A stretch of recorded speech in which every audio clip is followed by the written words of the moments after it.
What are two keys to help your business grow? If you have a fully functioning business and you're literally just trying to help it get to the next spot, I'm not going to talk about VC funding or taking on a loan or giving away equity, but I'm going to show you two ways that you can grow your company in the next 6 months. Let's dive in.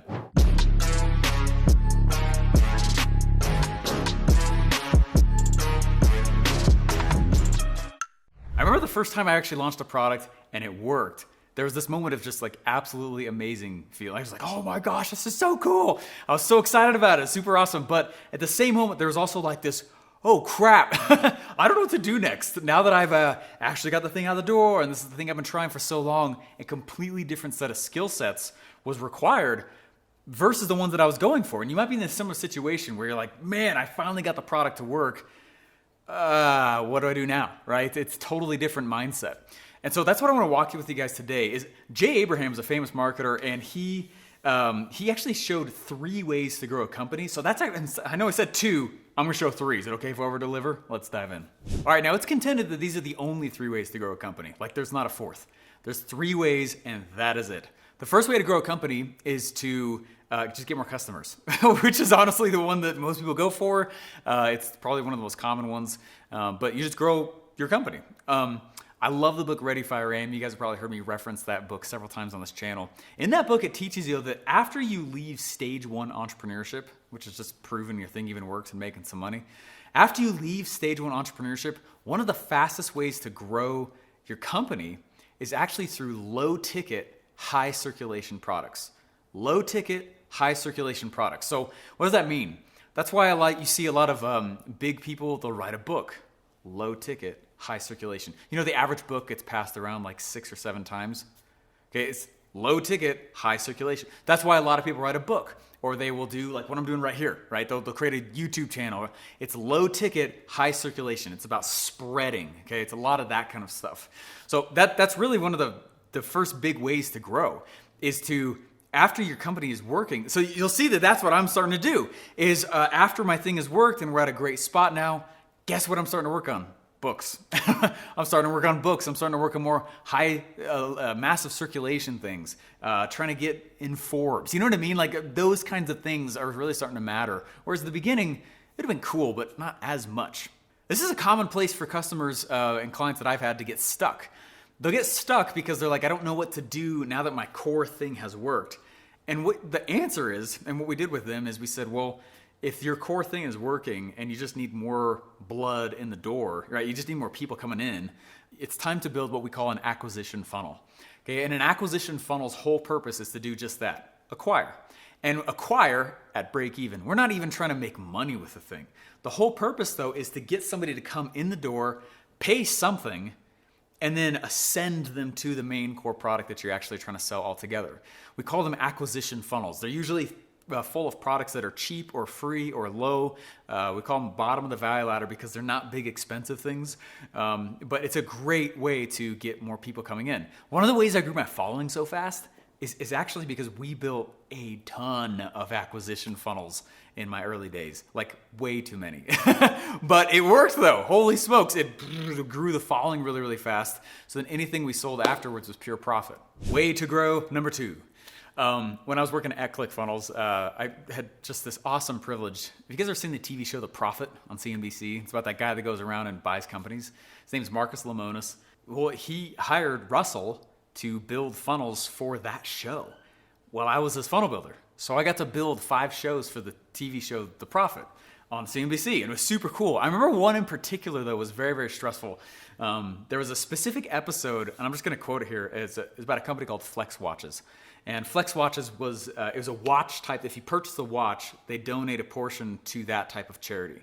So there was cancer watch. There was different mental illness watch, and it's kind of a cool business. Well, the day came that that episode was going to launch on national TV, and we actually hadn't built the funnels yet. We just sent over designs for the show. Russell was out of town, or I can't remember what it was. He was gone all that day, and he goes, "Oh my gosh, we have to get these funnels ready. CNBC is running that TV show at like 7 p.m. tonight. None of the funnels are done. We need like 13 of them. What do you need?" And I was like, caffeine and dubstep, let's go, right? And so I had just built 12 funnels in a single day. It was insane. And one of the reasons why the funnel worked so well was because of what we did at the end. Okay, so this is strategy number 2, Ascension. Okay, Ascension. So this is what we did.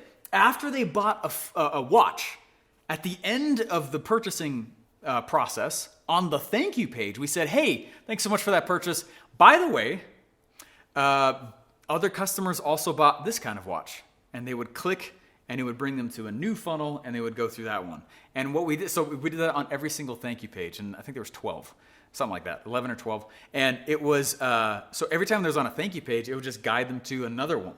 And because of that, the purchasing power went really, really up. The average cart value went through the roof. We're ascending them. We're immediately selling them other things. Getting customers to buy more frequently is the second way to actually grow your company. Get them to pay more money, right? And get them to go and get a higher cart value with you. And so that's one of the easiest ways to do it. So I'll tell you how we do it as a company is whenever somebody buys a product from us, we give them 2 options. We say, option number 1, here's the product. Or option number 2, here's the product, plus we'll give you a free coaching call. And it'll be one of my sales guys who gets on there and helps them figure out what they're stuck on next and then say, do you want the next thing that's more expensive?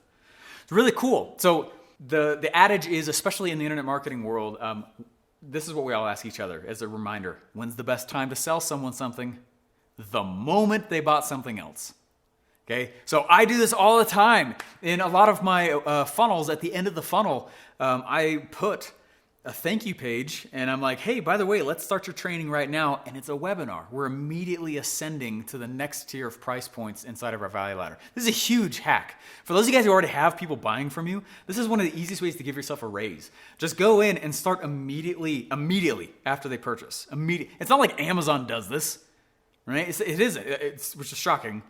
But as soon as the purchase happens, right, at the end, say like, we're so glad to have you, it's going to be awesome. By the way, other customers also like this, or other customers want this, or you should go buy this, or go check out this free thing. I think Amazon's starting to do more of that now, but for a long time they didn't. But that's the best time to do it. So when's the best time to sell someone something? As soon as they bought something else. Case in point, last time you went to a movie, you paid for the movie, you sat down in the movie theater. What did they show you before they show you what you purchased? Previews, right? They're literally selling you into the next thing before they even give you what you bought. Before I show you the third and most glorious way to grow a company, hey guys, subscribe. Hit the like button if you like this. If you hate it, tell me also. I just want some feedback from you. In the comments down below, I'd love to know what strategy you've used the most to grow your company. Do you tend to go and get more customers? Do you tend to just get an existing customer to spend more with you? Or do you do the third thing, which is growth strategy number 3, getting customers to pay more frequently. So while the other one is get them to pay more, this one is more frequently. Now, this one is most commonly done right now through membership areas, all right? $15 a month to stay a part of whatever. Softwares, right? It's $50 a month, $300 a month to be part of the software. That continuity, I think it was Jay Abraham. He said, I might be misquoting here, but he said, if I'm correct, he said, you don't have a business unless you have continuity. If your entire model is based on a one-off sales model, meaning think about like most info productpreneurs, right? Those guys, when they go out and they sell, like myself, there's no recurring revenue. So one of the ways that we hack that model and we kind of get recurring revenue when your business model is like info or really a one-off sales model, one of the ways that we do that is we will, let's say that I'm selling something that's 15 grand, which is the price of one of my products. Instead of asking for all 15 grand up front, we'll say, hey, it's $2,500 a month. So it's not really recurring revenue, but we'll kind of like, it's faux recurring revenue, right? It's kind of fake recurring revenue because we'll take the product price and then just break it up and we'll say, hey, it's going to be 6 months of $2,500. We kind of mimic recurring revenue like that, but it's not true recurring revenue. So somewhere, some way, think about how you can create recurring revenue, even if it's small. It's amazing what it does to you. It changes your entire life. One of the things we're doing right now, actually get that, is we're creating a thing called BTS funnels, which is built to sell funnels. And it's Russell's top designer with his previous funnel builder. And we are pre-building all the most common funnel types that we ever built for Russell. And we're making it $57 a month, right? Cheap, small, very valuable, continuity, right? And that's one of the reasons why we're doing that, is because the one-off sales model is really, it's really emotional. Okay, it's like, whoa, it's tough. Okay, so what you want to look for in your business growth-wise is make sure that you can go in and find something that is recurring revenue. It's one of the, not only is it the third way to grow a company, it's also one of the most valuable things if you're trying to sell a company. If there's no recurring revenue in your business, you are valued way less. If you're trying to grow your company, which I hope all of you are, I don't know what else you're doing. Hey guys, I got a free gift here for you. Go to OfferLabPro.com. And OfferLabPro.com is free for you to go to, put your email in, and what we'll give you is 4 videos that show you more about how to scale and grow your company. So you're looking at this YouTube video called How to Grow and Scale Your Company, right? And I want you to go see more of the materials that we have on that. It's free. Go to OfferLabPro.com, and we'll put the link in the description.